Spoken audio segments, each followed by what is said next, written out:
This is Rob Dew for Infowars.com and Infowars Nightly News. This is going to be another vaccine report, and I hope at the end of this report that you will come to realize that just because we don't agree with the medical establishment, that we aren't wrong, we aren't crazy, we aren't conspiracy theorists, and that there's a lot of facts and a lot of studies behind the reasoning for people not wanting to vaccinate themselves and their children.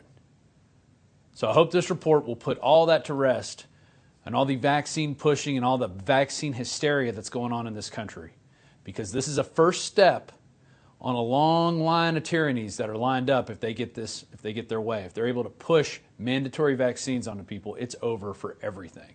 You see some of the largest outbreaks in states where they have personal health exemptions or religious exemptions. Do we need to rethink those? We're going to start this off with a little exchange between Senator Elizabeth Warren and Dr. Schuchat, who works at the CDC. This is what I call the beauty pageant of vaccines. They throw softball questions at the officials, and the officials throw back the canned answers. So let's look at this exchange. Dr. Schuchat, you are the top immunization official in the United States. I just want to walk through the science on this with you. Is there any scientific evidence that vaccines cause autism? No. Is there any scientific evidence that vaccines cause profound mental disorders? No, but some of the diseases we vaccinate against can. Is there any scientific evidence that vaccines have contributed to the rise in allergies or autoimmune disorders among kids? No. Are there additives or preservatives in vaccines that can be toxic to kids? No, not in the amounts that they're in vaccines. Is there any scientific evidence that kids can develop immunity to these diseases on their own simply by eating nutritious foods or being active? No. How do the risks of a child responding negatively to a vaccination compare with the risks of skipping vaccinations and risking exposure to a deadly disease? Vaccines are safe and highly effective, and it's important for parents to know they're the best way to protect their kids. Parents should know that all of the credible scientific evidence suggests that modern vaccines are safe, modern vaccines are effective, and modern vaccines are our best chance of protecting our children from diseases that can kill them. Is that right? That's right. Mm-hmm. Thank you. Thank you, Mr. Chairman. So you heard it from the officials that there's no problem with vaccines whatsoever, perfectly clean record, nothing to worry about. Go out and get your child shot up today, especially with that MMR, right? In fact, I get sent this study a lot. I'm going to read it out to you so you can go read it yourself. Vaccines are not associated with autism. An evidence-based meta-analysis of case control and cohort studies. Basically what this has done is 3 doctors looked at 15, 20 different studies that all said vaccines are safe. So then they came up with the same conclusion that vaccines were safe. What's interesting is if you go to the epilogue of this study, one of the doctors, Dr. Guy Eslick, says this: as an epidemiologist, I believe the data that is presented in this meta-analysis. However, as a parent of 3 children, I have some understanding of the fears associated with reactions and effects of vaccines. My first 2 children had febrile seizures after routine vaccinations, one of them a serious event. These events did not stop me from vaccinating my 3rd child, however. I did take some proactive measures to reduce the risk of similar adverse effects. I vaccinated my child in the morning so that we were aware if any early adverse reaction during the day, and I also gave my child a dose of Tylenol 30 minutes before the vaccination was given to reduce any fever that might develop after the injection. So the doctor in this study admits that 2 of his children had adverse reactions to vaccines, one of them very serious, yet he still vaccinated his 3rd child. This is because of the intense programming doctors go under by this Rockefeller and Carnegie Foundation-funded medicine paradigm, which is only vaccines, only prescription drugs. That is the only thing that can save you. Nothing else. Herbal remedies don't work. Vitamins don't work. Nothing else works unless it came from a Rockefeller Foundation company or a Carnegie Foundation company. Okay? And those are your big pharma companies that exist now. These chemical giants that don't want anything out there natural. They have to synthesize everything because they're afraid of natural competition. Furthermore, in this study, they list all the studies that they look at. one of which caught my eye, and it was a population-based study of measles, mumps, and rubella vaccination and autism. One of the doctors in this, Paul Thorson, MD, is wanted by the CDC for massive fraud. He was taking funds and grants that were supposed to be given to him for research and funneling them into his personal bank accounts. How much credibility can we take in this? And now let's look at some actual studies that are being done that show vaccines do cause harm, quite contrary to what you just saw in the exchange between Senator Warren and the doctor from the CDC. Vaccines are safe and highly effective, and it's important for parents to know they're the best way to protect their kids. First article, activist post, 22 medical studies that show vaccines can cause autism. And they list the studies down here. They're in the Journals of Epidemiology, Journal of Inorganic Biochemistry, study in the Journal of Toxicology and Environmental Health. These are reputable papers. And all these say there's a problem with vaccines. Yet I guess our CDC officials didn't have time to read these studies because they don't say vaccines are safe and effective. They're very effective and they're very safe. Modern vaccines are safe. Modern vaccines are effective. Vaccine is safe and effective and is a safe form of flu vaccine. It's very effective in preventing the flu. Vaccines are important, safe, and effective. Vaccines are safe and highly effective. And here's more. Journal of Biomedical Sciences, the Annals of Clinical Psychiatry, American Journal of Clinical Nutrition, Department of Pharmaceutical Sciences, Journal of Child Neurology, study conducted at Massachusetts General Hospital. You can read the synopsis of each one of these studies, and then it has links to these studies, so you can go read them yourself. I encourage you to do this. Spend a night. Your child's health is worth it. Let's continue. Polish study confirms vaccines can cause a large number of adverse effects. And they say it is not reasonable to assume that manipulation of the immune system through an increasing number of vaccinations during critical periods of brain development will not result in adverse neurodevelopment outcomes. Doctors and researchers point to the worsening state of health of the child population since the 60s, which coincided with the increasingly introduced vaccinations, allergic diseases, including asthma, autoimmune diseases, diabetes, and many neurological dysfunctions, difficulty in learning, ADD, ADHD, seizures, and autism, and chronic conditions to which attention has been brought. Here is another study out of PR Newswire. Infant vaccines produce autism symptoms in new primate study by the University of Pittsburgh scientists. And basically what they did was take the basic childhood vaccination schedule and inject it into baby monkeys. And then they watched them not develop correctly. And if you look around you, go to any public place where there are kids nowadays, you see a lot of kids that are really messed up and not acting like normal kids. You'll see it. Just go out there. Here's more. MMR vaccine isn't safe after all. UK government forced to concede. A UK court has ruled that the vaccine caused severe brain damage in a boy now aged 18 and has ordered the government to pay compensation. Robert was just 13 months old when he had the MMR vaccination, and from being a healthy baby who was developing normally, he started to suffer epileptic fits and became unresponsive. Here's another study, a measles outbreak at a college with a pre-matriculation immunization requirement. In early 1988, an outbreak of 84 measles cases occurred at a college in Colorado in which over 98% of the students had documentation of adequate measles immunity. Over 83% of the cases had been vaccinated at greater than or equal to the 12 months of age. So fully vaccinated people were still catching the measles, and they were at a 98% vaccination rate. Here's a Chinese study, Difficulties in Eliminating Measles and Controlling Rubella and Mumps, a cross-sectional study of a first measles and rubella vaccination and a second measles, mumps, and rubella vaccination. The report coverage of the MR and the MMR vaccine is greater than 99% in the Zhejiang province. However, the incidence of measles, mumps, and rubella remains high. Now let's go back to the testimony of Dr. Shukit over at the CDC, and let's hear what she has to say about what happens if you don't get the measles vaccine and you get the measles. What are the complications that may occur? Your child contracted measles in the United States, the chances of a death would be about 1 in 1,000. That's right, but remember, there are other problems with measles, not just that rare risk of dying. There are other complications besides death. Children can get pneumonia, they can get dehydration, they can also get a neurologic problem, encephalitis, which can be quite scary and severe. So she says death, pneumonia, encephalitis. Coincidentally, those are 3 things listed in the insert, which they don't show you when you go get your vaccination, of side effects that have been documented with the MMR vaccine. Makes you wonder, doesn't it? Family to receive $1.5 million in first ever vaccine autism court award. It took many years, but this occurred in 2010. It's a young lady named Hannah Poling.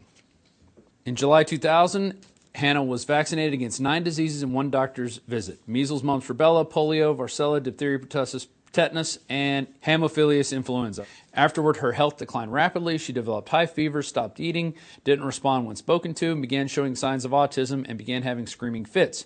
In 2002, Hannah's parents filed an autism claim in federal vaccine court.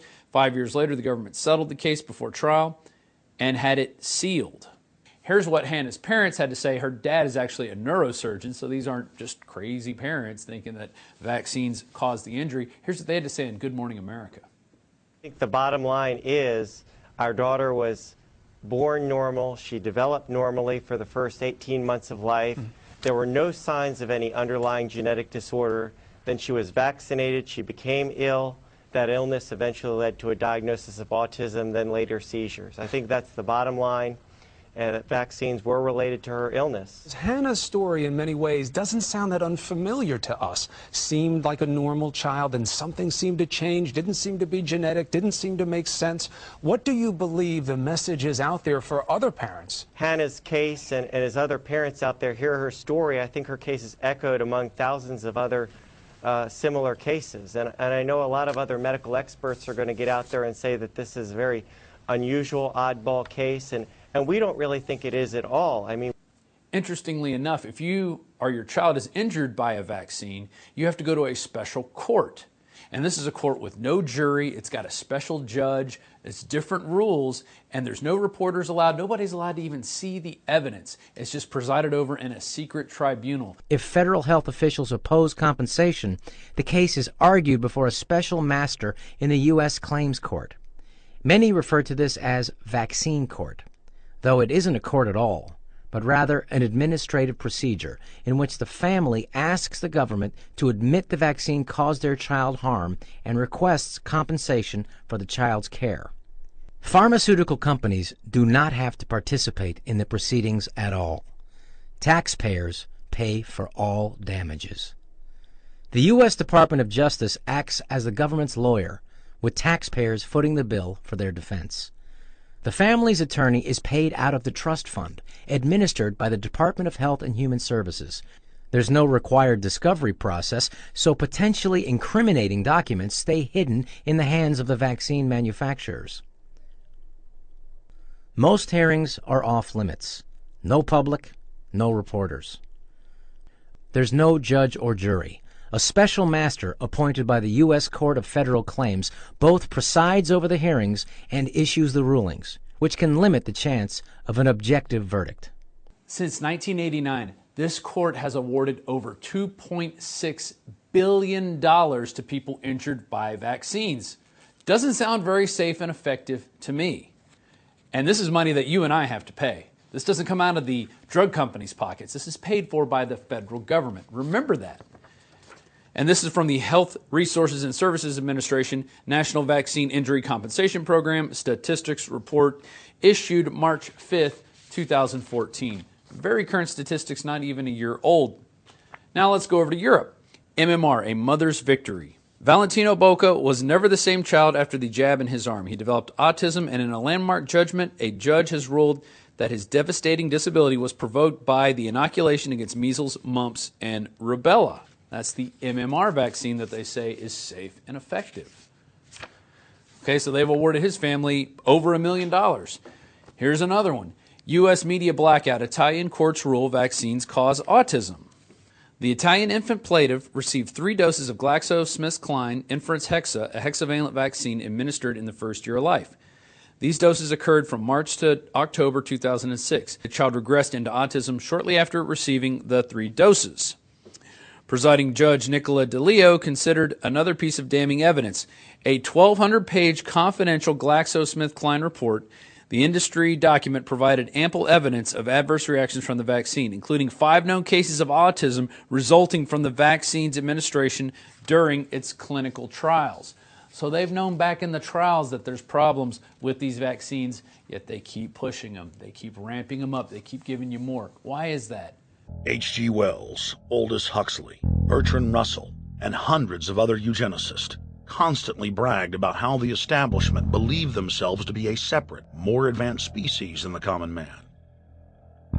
Top eugenicists were bold enough to admit that their real goal was not improving the heredity of the commoner, but to further dumb them down so that they could be more manageable. Nobel Prize winner Russell wrote at length about how vaccinations filled with mercury and other brain-damaging compounds would induce partial chemical lobotomies and develop a servile zombie population. Diet, injections, and injunctions will combine from a very early age to produce the sort of character and the sort of beliefs that the authorities consider desirable, and any serious criticism of the powers that be will become psychologically impossible. Bertrand Russell. So they knew in clinical trials that hexavalent vaccine could cause autism, yet they continued with it. There's a 1,200-page memo talking about it, and they hid it from the public because they don't want you to know that vaccines are dangerous. They're not safe and effective, especially the way they're currently made with these multi-dose when you're injecting several different live viruses into your body. They're not safe and they're not effective.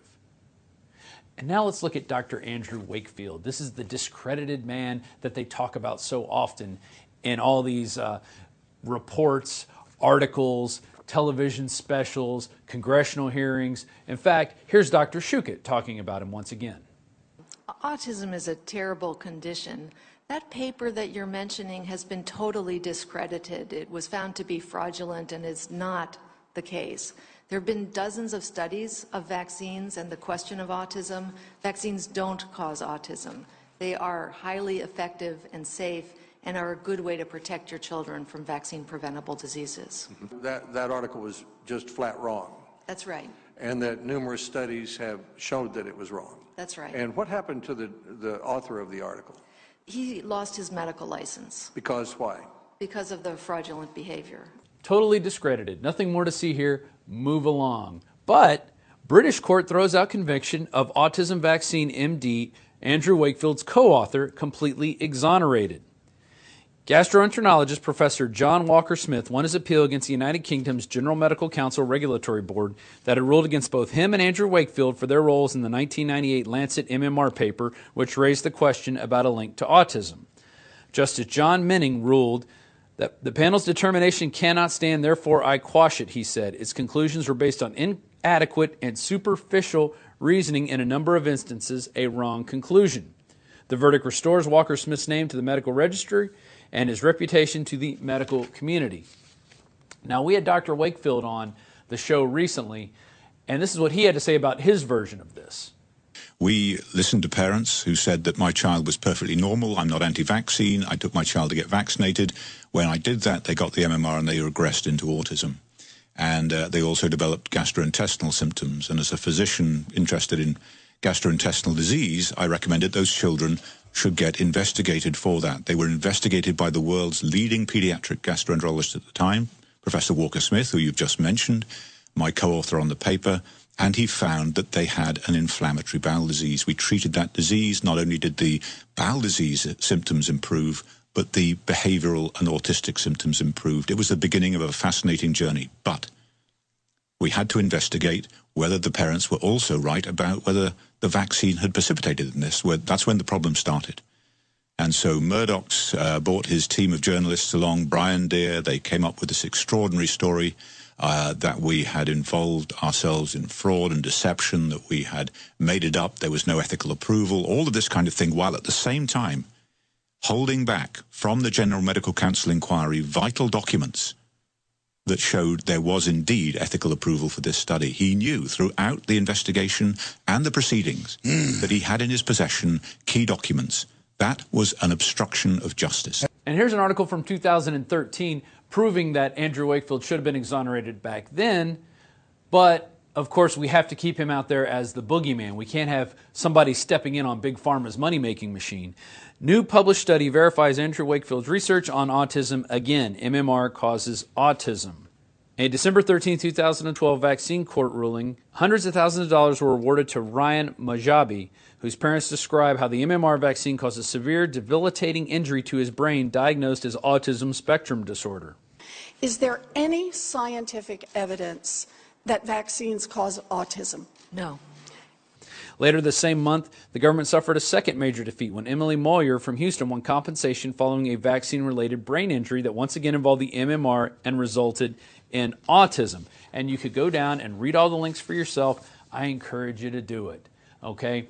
I'm just going to keep putting out this evidence as long as the mainstream media is pushing that vaccines are safe and effective and that people who don't vaccinate their children should be forced to. I'm not going to stop talking about this. They're very effective and they're very safe. Modern vaccines are safe. Modern vaccines are effective. Vaccine is safe and effective and is a safe form of flu vaccine. It is very effective in preventing the flu. Vaccines are important, safe, and effective. Vaccines are safe and highly effective. And they're saying by the year 2020, 1 in 10 children will be diagnosed with autism. Don't you want to know why? Have you ever thought about that? I mean, that's not the world that I grew up in. I was born in the 70s. Autism was a rare thing. You never heard about it.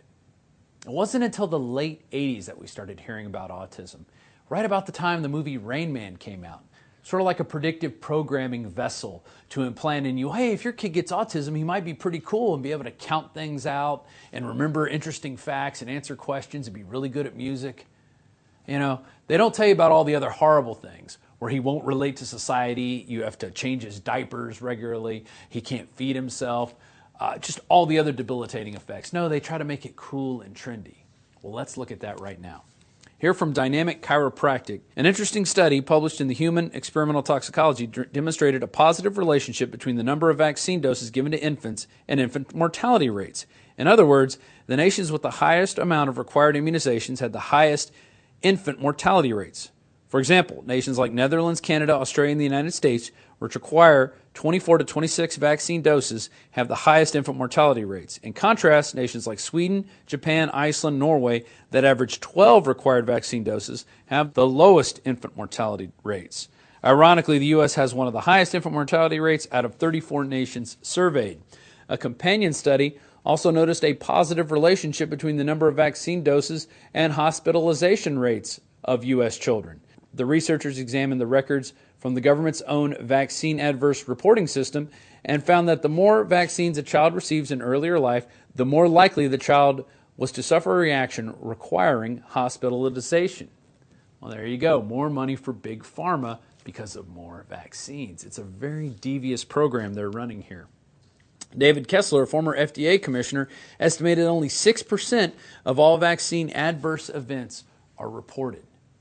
So that means 94% of these adverse reactions are parents that don't even know what's going on. Their kids throwing fits, having fevers, and they don't even report it. They just try to get through it. That has got to scare you. And here we go to the boom. EPA study. Autism boom began in 1988. Environmental factors are assumed. That's right. It has to be something from the environment. And maybe it is. Maybe it's those extra vaccines. In fact, from Mercola.com is the alarming rise in autism linked to 1988 event. The first conjugate vaccine against influenza type B, Hib, was approved for use in the U.S. in 1988, which coincides with the marked increase in reported prevalence of autism spectrum disorders among American children. Researchers hypothesize that the Hib vaccine may be in part responsible for this rise in autism, as conjugate vaccines appear to have a profound impact on neurological development. These vaccines fundamentally change the manner in which the immune system of infants and young children function, the authors of a recent study say.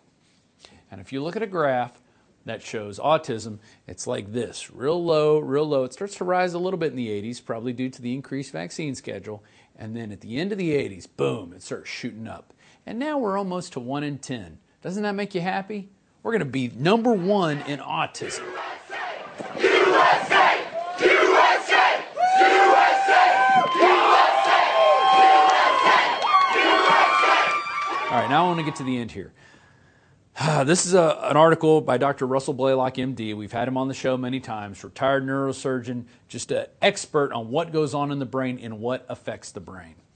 The danger of excessive vaccination during brain development. He published this in 2008.